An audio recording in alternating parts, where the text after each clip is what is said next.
मित्रांनो, आज आपण आलो आहे यवतमाळवरून कळमवरून निरंजन माहुरला. निरंजन माहुरला येण्याचं कार्य असं आहे की राष्ट्रशक्ती फिल्म प्रोडक्शन मुंबई प्रस्तुत अध्यक्ष रवींद्र भोंगाडेजी यांच्या अध्यक्षतेखाली इथे पूर्ण समितीची निवड होणार आहे आणि येणाऱ्या आगामी सिनेमाची सुरुवात होणार आहे. याकरता ही मंडळी आपण जी इथं पाहत आहोत, ही पूर्ण कार्यकारी मंडळी आज इथे माहुरला आलेली आहे.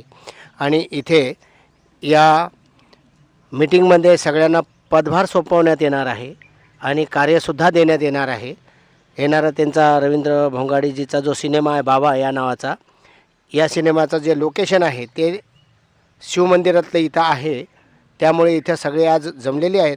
तर आपण छोटीशी मुलाखत रवींद्र भोंगाडे यांची घेऊ आणि आपल्या कार्यक्रमाला सुरुवात करू. तर नमस्कार सर. नमस्कार.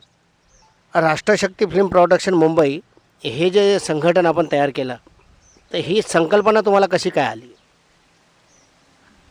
ही संकल्पना येण्यामागचं कारण म्हणजे मी गीतं आणि स्टोरी लिहित असतो. इयत्ता 10व्या वर्गापासून मी गीतं लिहित असतो आणि माझ्या भावाचं म्हणणं होतं की आपल्याला असं काम करायचं आहे की जे काम आपल्या तालुक्यामध्ये आपल्या गावामध्ये कोणी केलेलं नसावं, असं माझ्या भावाचं म्हणणं होतं. आणि माझा जो छंद होता गीतं लिहिण्याचा, हे गीतं माझे फिल्म सिटीपर्यंत पोचावे हा मुख्य उद्देश होता.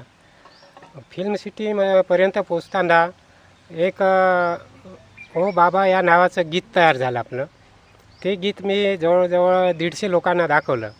तर त्या गीताचा जो आशय होता, तर तो आशय केवळ गीतापुरता न राहता त्याच्यावरती एक शॉर्ट फिल्म बनवावी असा अनेकांचा संमत झाला. मग आम्ही त्या प्रयत्नात लागलो. त्या प्रयत्नात लागल्यानंतर तो विषय असा वाढत परत मी डायरेक्टर सरांना भेटलो. डायरेक्टर सर म्हणाले की हा विषय जो आहे हा खूप मोठा गंभीर विषय आहे, सामाजिक विषय आहे आणि हा केवळ एका गीतापुरता किंवा एका शॉर्ट फिल्मपुरता न ठेवता तुम्ही याच्यावरती स्पेशली चित्रपट बनवा. आणि या माध्यमातून मग तो पूर्ण चित्रपट बनवायचा असं ठरलं. आणि मग त्या माध्यमातून आम्ही त्या मार्गाने लागलो आणि मग राष्ट्रशक्ती फिल्मची त्यातून निर्मिती झाली. आणि या राष्ट्रशक्ती फिल्म प्रोडक्शनची निर्मिती आपण कुठल्या वर्षी केली आणि याला किती वर्ष झाली? राष्ट्रशक्ती फिल्मची निर्मिती 2 वर्ष झाले, परंतु त्याचं रजिस्ट्रेशन आपलं या मागच्या महिन्यामध्ये झालं. म्हणजे त्याला जवळजवळ 2 वर्ष प्रोसेस लागली आपल्याला रजिस्ट्रेशन करेपर्यंत. आता बाकायदा आपलं रजिस्ट्रेशन झालं. आता संपूर्ण प्रक्रिया आता म्हणजे शासनमान्य प्रक्रियेमध्ये आपण आता आलेलो आहे. आणि मी पाहत आहे की आपण बऱ्याच नियुक्त्या पण दिलेल्या आहेत आणि नियुक्तीप्रमाणे कामं होत आहेत. आणि आत्तापर्यंत आपण कुठली कामं केलीत ते थोडक्यात? तर राष्ट्रशक्ती फिल्म प्रोडक्शन हाऊस निर्माण करण्याच्या आधी अहंकार चित्रपट जो यवतमाळमध्ये झाला, तर त्या अहंकार चित्रपटासाठी आपण 12 ऑडिशन घेतल्या आणि त्या 12 ऑडिशनमधून आपण 150 कलाकार गोळा केले. ते कलाकार आपण अहंकार चित्रपटामध्ये दिले. अहंकार चित्रपटाची शूटिंगसुद्धा यवतमाळमध्ये झाली. तो 10 एप्रिलला आपल्या यवतमाळमध्येच रिलीज झाला. त्यानंतर एक रिंकू रुखसाना नावाचा जो चित्रपट आहे राज राणा सरांचा, तर त्या चित्रपटामध्ये सुद्धा मी काम केलेलं आहे. माझा रोल आहे त्या चित्रपटामध्ये. आणि त्या रिंकू रुखसाना हा हिंदी चित्रपट आहे. त्या चित्रपटामध्ये सुद्धा माझे 70 कलाकार आहेत. आणि तो चित्रपटसुद्धा येत्या ऑगस्टमध्ये रिलीज होण्याच्या मार्गावरती आहे. त्यानंतर मग माझं हे हम है भारतवासी हा अल्बम काढण्याच्या दृष्टीनं मी एक संघटन निर्माण केलं. राज राणा सर इथून गेल्यानंतर परत माझे कलाकार यवतमाळातले म्हणजे माझ्याकडे त्यांची अशी आशा होती की आपण कुठंतरी सेटल व्हायला पाहिजे.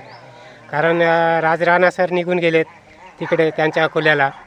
आणि ते अहंकार चित्रपटाचे प्रवीण भगत सर निघून गेले डायरेक्टर. मग यवतमाळच्या कलाकारांचं काय?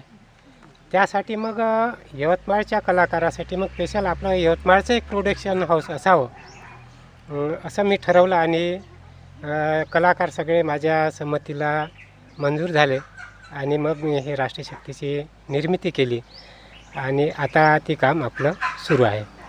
आणि यात आपण सचिव म्हणून स्वातीताई शेंडे रोंगे. रोंधे या आहेत. स्वातीताई रोंगे ह्या पुण्याला राहतात. अच्छा.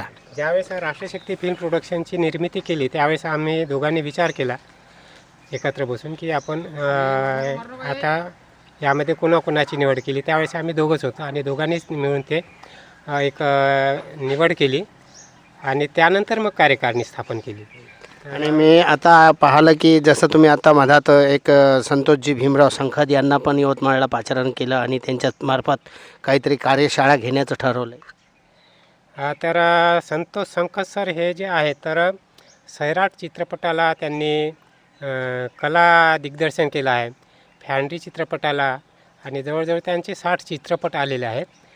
त्यांना ज्यावेळेस मी स्टोरी सांगितली तर त्यांचं हे म्हणणं असं पडले की हा जो चित्रपट आहे हा एक सामाजिक कौटुंबिक आणि एक खूप आशय घेऊन निर्माण झालेला एक चित्रपट हा बनू शकतो आणि हा चांगल्या पद्धतीचा चित्रपट जो आतापर्यंत चित्रपट आलेला नाही अशा स्टोरीवरती हा चित्रपट तयार होत आहे. आणि ह्या चित्रपटाचं काम मला दिग्दर्शन म्हणून देण्यात यावं अशी सुद्धा त्यांनी मला विनंती केली. परंतु त्यांची विनंती मी थोडी मागे ठेवली कारण दिग्दर्शक म्हणून मी अतुल कुडवे सरांना नियुक्त केलेलं आहे. तर त्याच्यामुळं या सरांकडे पूर्ण दिग्दर्शन न देता आपल्या ओबाबाचे केवळ गाण्याचं दिग्दर्शन संतोष संखद सर करणार एवढं काम आपण त्यांच्याकडे दिलेलं आहे. आणि ते संखद सर जे आहे तर ते आपल्या कार्यशाळेला उपस्थित राहणार आहेत आणि ते उत्कृष्ट दिग्दर्शक आहेत ज्यांच्या नृत्य दिग्दर्शनामुळं सैराट चित्रपट अख्ख्या जगामध्ये गाजला. तर त्याच पद्धतीचं नृत्य दिग्दर्शन आपल्या ओबाबा चित्रपटालासुद्धा यांच्या माध्यमातून लाभणार आहे. आणि ओ बाबा चित्रपटाचे लेखक दिग्दर्शक कोण आहेत? ओबाबा चित्रपटाचे स्टोरी आणि गीतं माझे आहेत.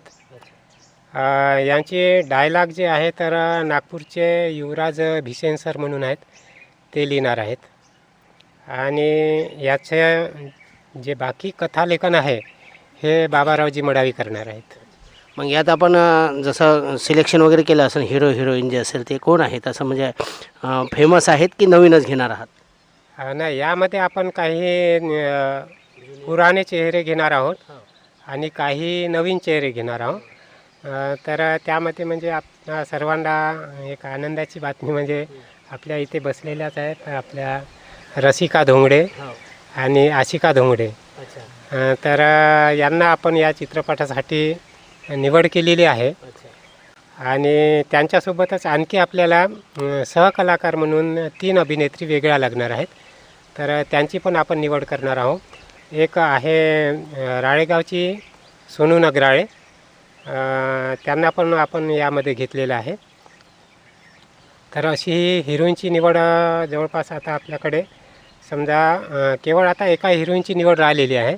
4 हिरोईन आपल्या झालेल्या आहेत आणि बाकी हिरो जे आहे तर हिरोची सुद्धा निवड होत आहे. आणि सर मग या जो सिनेमा आहे या सिनेमाचा साधारणतः बजेट किती जाणार आहे? या चित्रपटाचा बजेट आहे 1,35,40,00,000 रुपये असा हा बजेट आहे. आणि तो बजेट राष्ट्रशक्ती फिल्म निर्माण करत आहे. त्याकडे जे प्रोड्युसर वगैरे आहे तर आम्हाला मिळालेले आहे. तर मित्रांनो, येणाऱ्या आगामी चित्रपटामध्ये यवतमाळकरांना आनंदाची बातमी की ओ बाबा या चित्रपटाची निर्मिती यवतमाळातून होणार आणि त्याचे लेखक दिग्दर्शक हे यवतमाळचे असणार आणि त्यात सहकलाकार कलाकार म्हणून आपल्या यवतमाळचेच कलावंत असणार.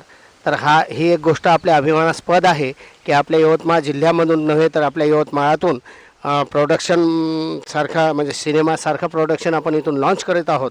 तर यवतमाळकरांनी या कार्यक्रमाला भरभरून प्रतिसाद द्यावा आणि रविभाऊ भोंगाडे यांच्या राष्ट्रशक्ती फिल्म प्रोडक्शन मुंबई या प्रोडक्शनला सहकार्य करावं. आणि हा ब्लॉग आपण इथे स्टॉप करणार आहोत कारण ब्लॉग मोठा होणार आहे आणि जे कामासाठी आपण आलो आहे ते काम झालेलं आहे. तुम्हाला हा ब्लॉग आवडल्यास आपण हा ब्लॉग लाईक करावा, शेअर करावा, कमेंट्स करावा. जय हिंद, जय भारत. धन्यवाद.